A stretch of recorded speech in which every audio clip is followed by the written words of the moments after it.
What's up, everyone, and welcome to the weekly Q&A. Real quick before questions, we have 3 things to go over. First is a shout out and a thank you to Keith Johnson, who joined our Patreon at the Jedi Master level. Thank you so much for your support.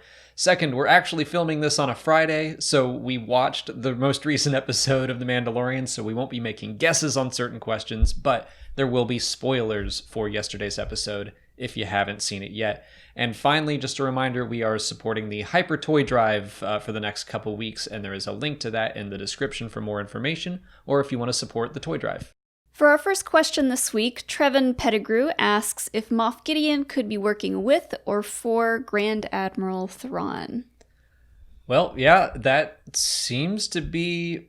I can't decide if they're working together or if it's like a separate faction thing going. Yeah. We watched it a second time today, and the more I think about it, the more I feel like Ahsoka and her mentioning Thrawn is like a completely separate thing that's part of her quest to find Thrawn and Ezra. Probably doesn't have anything to do with Gideon. I could go either way. There have been some articles with Giancarlo Esposito talking about hints that, he seems to have a lot of resources and intelligence, and he has to be getting that from somewhere, and it would make sense if, like, all of these Moffs had someone that were telling them what to do, so that does seem to hint towards some things, but... It could. I'm coming around on all this. Yesterday, aka earlier today, I was definitely like, I don't know how I feel about all this, and it's more just like I think I need to shift my attitude a little bit, and that's fine.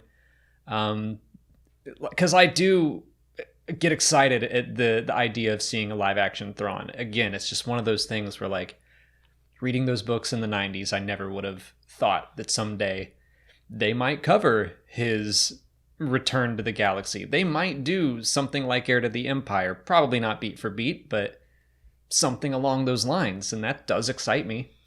Yeah, I mean, we have talked about all kinds of possible cameos to show up in this show, and I think early on, Thrawn was one of them that we just kind of threw out there as a possibility, and I never thought that Thrawn would have a place in this show, and I still kind of don't, but yeah, I mean, if that's who Moff Gideon is working under, then it can work. It's more, I get curious about just how the scope of this show is going to change. Is it going to be galactic stakes, or is it just going to be, like, I kind of liked the idea that maybe at the end, Mandalorians would retake Mandalore specifically. That might still be the case. Maybe Mandalorians are going to rise up and actually, like, help the galaxy for once, which they haven't done a whole lot of. Also, I do think it's interesting that in Celebration 2019, they had Pierce Brosnan Thrawn up there. Was that a coincidence? Did they really model that after him? Sure looked like him. I mean, I'm just saying, would be interesting, because they were probably, like, filming season 2 at around that time, or maybe getting ready to, which I wouldn't be surprised if that meant that maybe they had season 3 mapped out, or, like, I don't know. I'm just saying. I mean, I think it's interesting that that live-action depiction of Thrawn looked so much like Pierce Brosnan. What is old Pierce up to these days? Do you think he would take on a role like that? Who wouldn't want to play in Star Wars? All right, would he wear blue makeup, or would it be CG blue skin? I think I guess it would be makeup. That makes more sense to me. I don't know why they would just... I have so many questions. change the color of his skin in post. Yeah, like, I am warming up to this idea, just kind of like, all right, if this is the avenue, if this is the direction that The Mandalorian is going to go, okay, I'll get on board. It just wasn't my first choice. Christopher Aiza and Mr. J.D. Rice want to know if the Jeans guy should be edited out of The Siege. Well, R.I.P. Jeans guy, because he just got edited out of that episode. Yeah. So now I do want to kind of talk about, like, whether or not he should have been edited out. I don't know. It was in, like, a split-second moment. It's not like the trooper hitting his head, or I don't know, like the coffee cup in Game of Thrones. Like, well, even the coffee cup was like something in the background. Like I missed it every time, and I never saw Gene Sky until people were like, "Look, Gene Man." yeah. I don't know.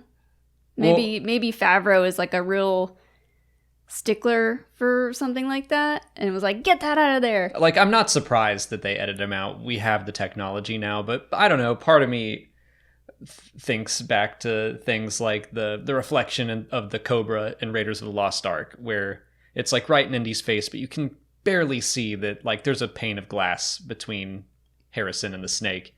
And they did edit that out at one point, and then Steven was like, no, you know what? I should have just left that in. Like, that's just, it happens. Sometimes those things happen. It's flavor and for like the time and the circumstance of which filming with live snakes.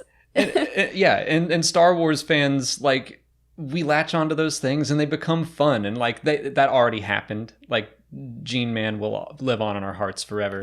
People were already making mock-ups of his toy. Right. I'm positive we're going to see cosplays. Like, someone's just going to carry a wall around. Ooh. Like it's Celebration 2022, but I don't mind that they edited him out. I'm not surprised, but I also would have been fine if they were like, you know what, we're going to leave it in. It's fine. I did see some people like complaining that he was canon, and to that I say he's obviously not. He's got a watch on and blue jeans. Like, the fact that a part of the crew appeared in a Star Wars movie does not make them canon at all. So let that go. Jimmy Powers asks where Boba Fett got his armor. So, seen some people asking, like, a lot lately, is Boba Fett's armor Jango Fett's armor just repainted? And the answer is no. I actually just happened to watch, it's a really great extra about Mandalore in the Season 2 DVD special features for the Clone Wars. And they talk about Boba Fett and how basically their idea is that he scavenged armor over the years.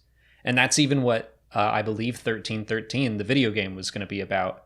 You were going to be Boba Fett and you were going to build your armor over the course of that game. So Boba Fett didn't get his armor in the same way like Din did. I don't think he follows the creed.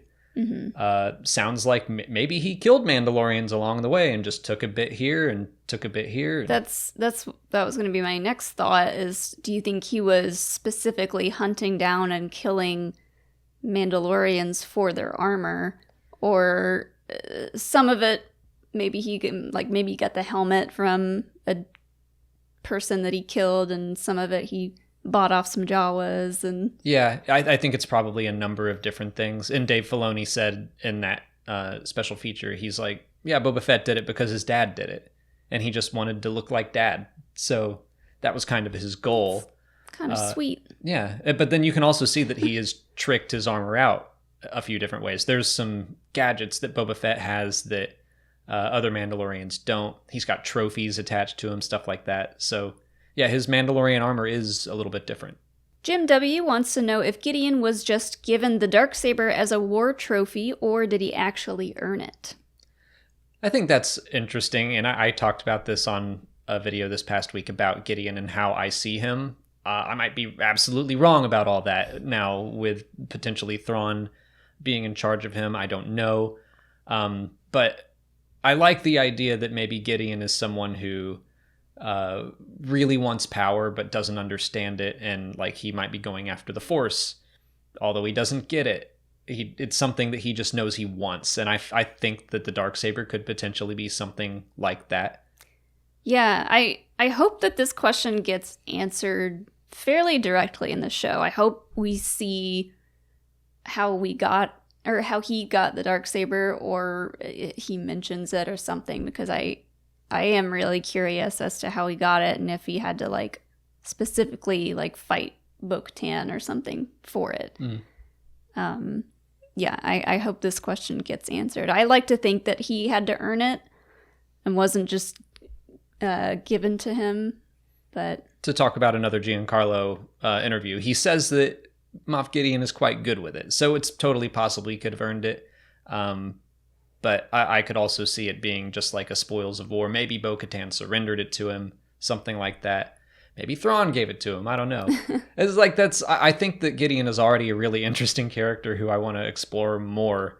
So I'm a little bit like, kind of the same way we talked about Boba Fett stepping in and overshadowing Din, or any of these characters. I don't want Grand Admiral Thrawn to step in and then overshadow Gideon, if that's what the plan is. Yeah. Do you think that their relationship is anything similar to Krennic and Tarkin? It could be. I mean, and I like that dynamic, that maybe Gideon isn't on board with Thrawn. Maybe he's playing along with him, but he has plans to take power for himself. I don't know. That to me is more interesting than just like, oh, we learn in season 3 that Gideon he's got another master, and that like it just keeps going. James Ashley asks what we think is going on with the bodies in the tanks from the Siege episode. So nothing good. Yeah. Nothing good. That's another one that I think my opinion might be changing based on this last episode, where previously I was like, nah, it's not Snoke. I do still think it's like force sensitive experiments trying to transfuse blood into someone who's not force sensitive to make them force sensitive, and it's going terribly awry. I said it right. Oh. Everyone made fun of me for saying it awry. So I thought you'd be more proud of me. I totally forgot already about that. So yeah, I don't know.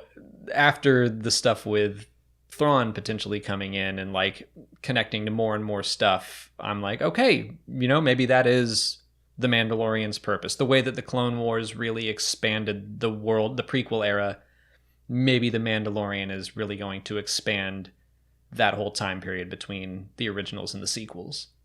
Yeah, I mean, could be. I know we were both very much against the idea of bringing any sort of cloning related to Palpatine or Snoke into this show, but if that's what it is, then that's fine. Like, it all comes down to storytelling, and yeah.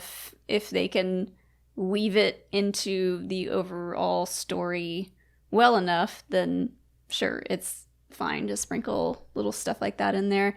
And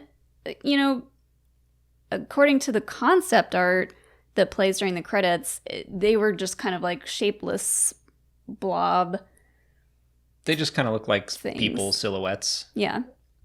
So it could also just be, a couple failed experiments.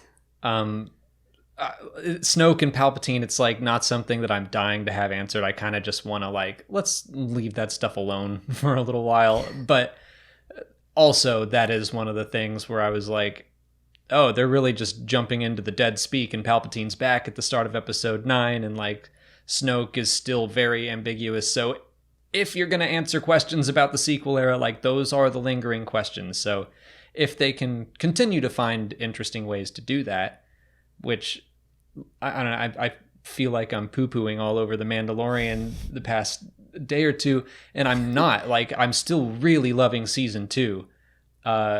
It's just like, I was enjoying this very focused personal story, and if it's meant to get bigger and bigger and bigger, then so be it. Yeah. You're just such a positive person. People don't know how to act when you criticize something. It does kind of happen where I was like, it hurts everyone's feelings, Alex. The people who really love it are like, what? Alex doesn't like it as much as I did. I'm like, it's fine. Like, it's okay. This guy. Like, I'm still riding high off of Cobb Vanth and Bo-Katan. It's okay if the Ahsoka episode didn't like really nail it for me, because those other two did.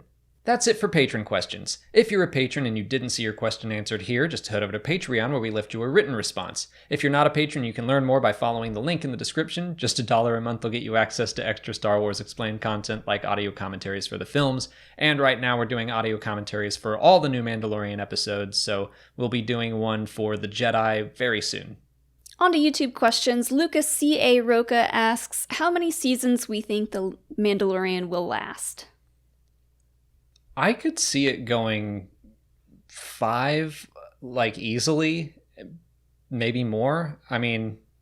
Yeah, I mean, we're just now learning more about what Gideon wants with the child. Or we can call him by his name now, I guess. Grogu. See, Molly has to accept some things, too. I'm working... I gotta work through that one. So, yeah, several seasons. They're already working on season 3. They're introducing some pretty big name cameos and small names if you want to talk about Cobb Vanth. But yeah, I mean, I would hate to see them really run it into the ground with like 10 seasons, but it just depends on, if there's enough story to be told. I mean, there are only 8 episodes a season, which to me, I don't know, maybe that says that Favreau has this planned out, and maybe they just took that number and divided it by 8 and we're like, how many years can we get out of this? So maybe it's like 56 chapters, or maybe 50, and then that would be like 6 seasons where the last season has 2 extra episodes, something like that. Mm-hmm. That seems appropriate for me. That's not too many, but it also feels like a nice long amount to binge when we're doing rewatches. Yeah. And, there's so much talk about spin-off shows that whenever this show inevitably does end, there will be a handful of other shows potentially with similar characters for us to enjoy. And just while we're talking about spin-offs, I mean, that's also a possibility for Thrawn and Ahsoka. Like, that could just kind of veer off into... that's their story, and they might weave in and out of The Mandalorian here and there.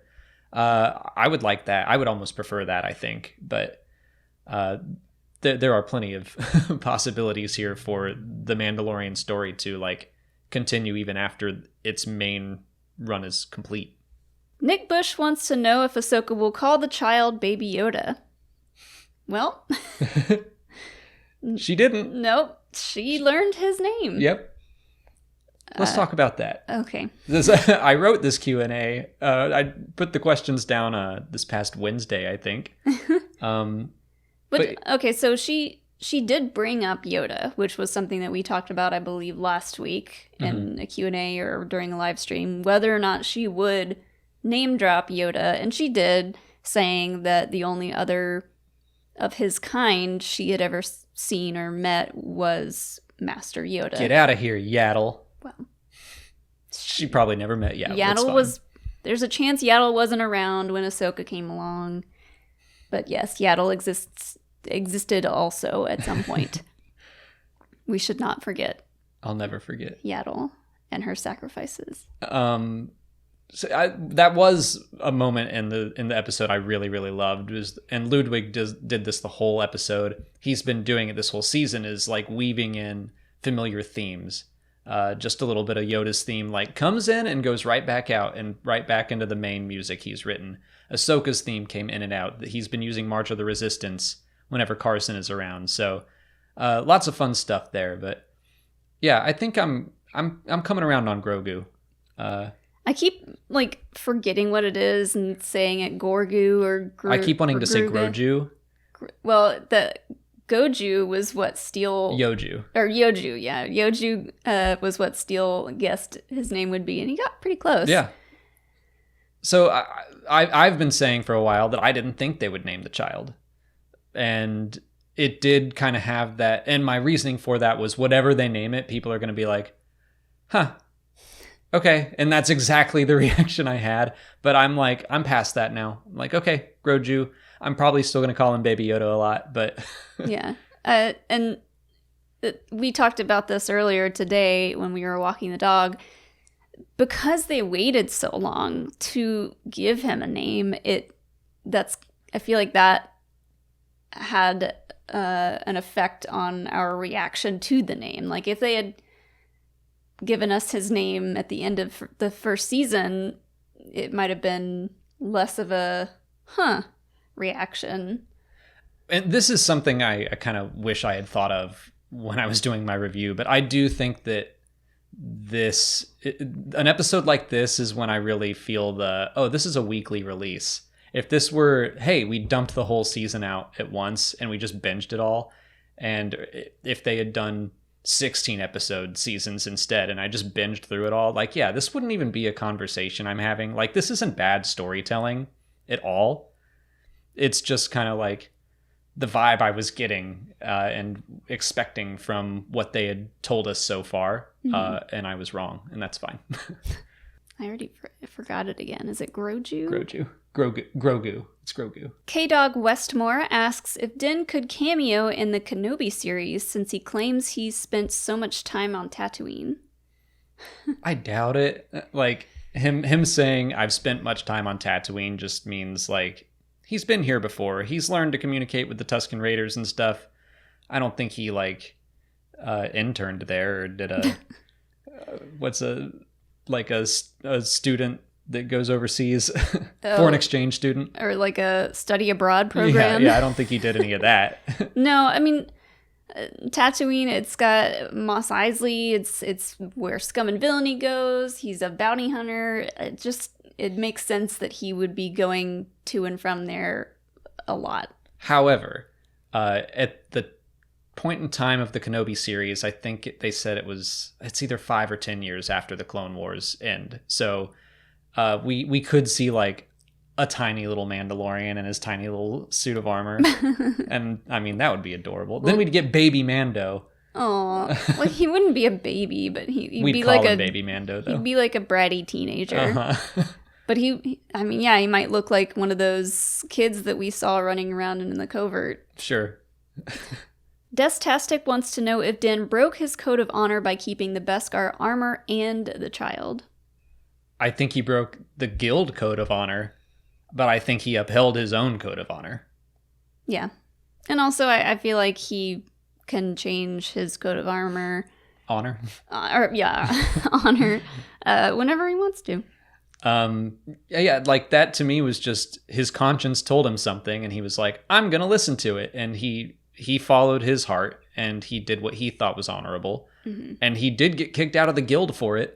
So, yeah, he broke the guild rules, but if anything, he was like finally following his own code. Yeah, and they let him back in.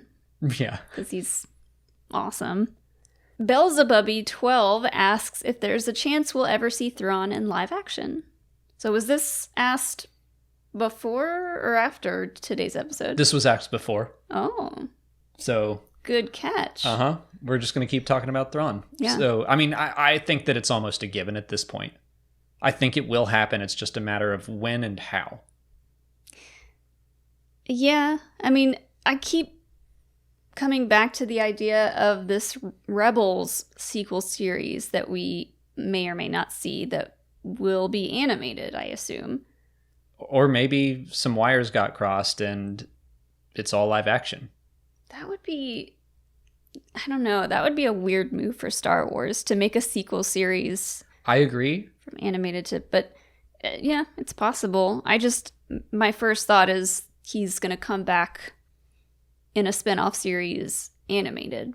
But I've always said that I wouldn't mind seeing him in live action, but that I feel like that feels really big and it feels like theatrical movie territory to me. But at this point, the Disney Plus shows are so amazing and we can't go to theaters anyways, so put him in a show. I think that something that I'm still getting used to clearly is the idea that the animated and live action TV series are like, they're making like a TV universe. For a while, it felt like animation was its own little world and they all seemed pretty connected. Resistance was kind of the outlier there, but it was like we got our Clone Wars and then we got our Star Wars Rebels and then there's like this rumored Rebels sequel series. But now we're also getting these live action series, and I think that instead of keeping them separated, they're like, nope, they're one and the same. And that is awesome. Like, I'm for the most part loving it, and it's still a little jarring to me where it used to be like, no, I have my comics and I have my books and I have like everything was neat and separated, and now it's getting a little messier, but in a good way. I don't mean that in like a, this is so chaotic. Like, I think it's great that they're pulling in book stuff, comic stuff. Like, it's all feeling connected. Like, that feels like it was the promise of rebooting Legends. So it's fun. It's good. I'm just like, I don't know. Maybe I got to let go of my own expectations, which is always a hassle. well, yeah, the older we get, the more stubborn we get. Maybe one day we'll eventually run into a Roger Rabbit situation where it's part animated, part live action. Gotta make everybody happy. Get it all in there. It's going to be Jackson, the Green Rabbit from the comics. Like, he's going to be the animated rabbit. Yep. But no one will comment on the fact that he's a cartoon. He's just going to exist in Star Wars. Who's to say there's not an animated species out there? We don't know. That's all the time we have for questions today. If you want to leave a question for next week's video, just put it in the comments below or sign up for Patreon to join our weekly Q&A discussion and get a guaranteed written response. If you haven't already, please like this video, subscribe to the channel. Follow us on Twitter, Instagram, Facebook, and Twitch. And as always, thanks for watching, and may the Force be with you.